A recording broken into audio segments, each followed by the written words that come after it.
HTML, CSS এবং bootstrap কোর্সের আজকের ভিডিওতে সবাইকে স্বাগতম। তো আজকের এই ভিডিওতে আমরা কথা বলবো হচ্ছে ভিডিও নিয়ে। আমরা HTML এ অর্থাৎ আমাদের যে ওয়েবসাইটটা ছিল সেটার মধ্যে আমরা কিভাবে একটা ভিডিও শো করতে পারি। তো ভিডিও শো করার জন্য আমরা কন্ট্রোল এস প্রেস করব। তারপর হচ্ছে আমরা এখানে দেখতে পাচ্ছি আমাদের এই ফোল্ডারটা রয়েছে। আমাদের ফোল্ডারের মধ্যে আমরা নতুন আর একটা ফোল্ডার অ্যাড করেছি, সেটা হচ্ছে ভিডিওস ফোল্ডার। তো আমার এখানে যে আইকনগুলো আছে সেগুলো হচ্ছে ম্যাটেরিয়াল আইকন, অর্থাৎ আমি তোমরা হয়তো দেখতে পাচ্ছ যে এখানে সিএসএস এর জন্য সিএসএস এর লোগো শো করতেছে, আর হচ্ছে জাভাস্ক্রিপ্টের জন্য জেএস নতুন নতুন লোগো শো করতেছে। তো এটা করার জন্য আমরা সিম্পল এখান থেকে একটা এক্সটেনশন অ্যাড করেছিলাম, সেটা ছিল ম্যাটেরিয়াল আইকন। তো এটা হচ্ছে এমনি অর্থাৎ অপশনাল, তোমরা চাইলে এটা অ্যাড করতে পারো, জাস্ট আমি সুন্দর দেখানোর জন্য, অর্থাৎ যাতে সহজে আমি চিনতে পারি কোন ফাইল নিয়ে আমি কাজ করতেছি, এই জন্য আমি এটা অ্যাড করেছিলাম। তো এখন আমরা দেখতে পাচ্ছি আমরা একটা ফাইল ফোল্ডারের ভিতর ক্রিয়েট করেছি। আমরা এখানে একটা ফোল্ডার নিয়েছি, সেটা হচ্ছে ভিডিওস, এবং ভিডিওর ভিতরে আমরা রেখেছি varsity.mp4 নামের একটা ভিডিও ফাইল। তো এখন আমরা দেখবো যে আমাদের ওয়েবসাইটের মধ্যে আমরা কিভাবে সেটা শো করতে পারি। তো প্রথমে আমরা আমাদের index.html এ চলে আসবো এবং আমাদের বডি ট্যাগের ভিতরে আমরা চলে আসবো। তো এই বডি ট্যাগের ভিতরে আমরা ভিডিও নামের যদি আমরা লিখি তাহলে এমিট আমাদেরকে আবারও সাজেশন দেখাচ্ছে। আমরা এন্টার প্রেস করলে সে আমাদের জন্য একটা ভিডিও ট্যাগ ক্রিয়েট করে দেবে।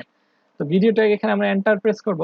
তো ভিডিও ট্যাগের ভিতরে আমাদের বলে দিতে হবে আমরা যে ভিডিওটা শো করব সেটার হাইট এবং উইডথ কত, অর্থাৎ আমরা কত পিক্সেলে আমরা সেটা দেখাতে চাচ্ছি। আমরা ধরি যে আমরা 750 এবং আমরা উইডথ দিতে চাইতেছি 1080, এবং আমাদের এই ভিডিও প্লেয়ারটার অবশ্যই কন্ট্রোলার থাকবে। তো কন্ট্রোলস আমরা এটাকে দিয়ে দিব। তারপর হচ্ছে আমাদের এই ভিডিও ট্যাগের ভিতরে আমরা চাইলে সোর্স বলে দিতে পারি।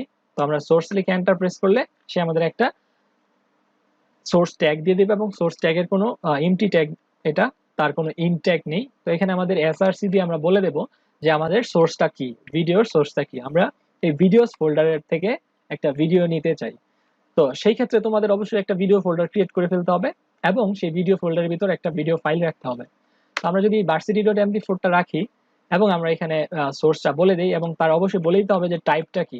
তো আমরা বলবো যে এটা একটা video file, mp4 file, mp4। তো তাহলে সে কি করবে, এটা প্লে করবে। এখন যদি বাই চান্স সে প্লে করতে না পারে, অর্থাৎ আমার এই ভিডিওর সোর্সটা যদি ওর বা ভিডিও ফাইলের ফরম্যাট যদি সে প্লে করতে না পারে, তাহলে সে একটা টেক্সট শো করবে। সেই জন্য আমি এটা এখানে লিখে দেব, your browser does not support this file. তো আমরা যদি কন্ট্রোল এস প্রেস করি এবং আমাদের যে ওয়েবসাইটটা আছে আমরা লাইভ সার্ভারে যাই, তো লাইভ সার্ভারটা আমরা ডিসপোজ করে দেব এবং নতুন করে আমরা গো লাইভে ক্লিক করব। তো গো লাইভে ক্লিক করার সাথে সাথে আমাদের ওয়েবসাইটটা লোড হবে, এবং আমরা দেখতে পাচ্ছি আমাদের এখানে একটা ভিডিও, আমাদের যে সাইজে আমরা দিয়েছিলাম সেই সাইজে একটা ভিডিও হোল্ডার এখানে চলে এসেছে।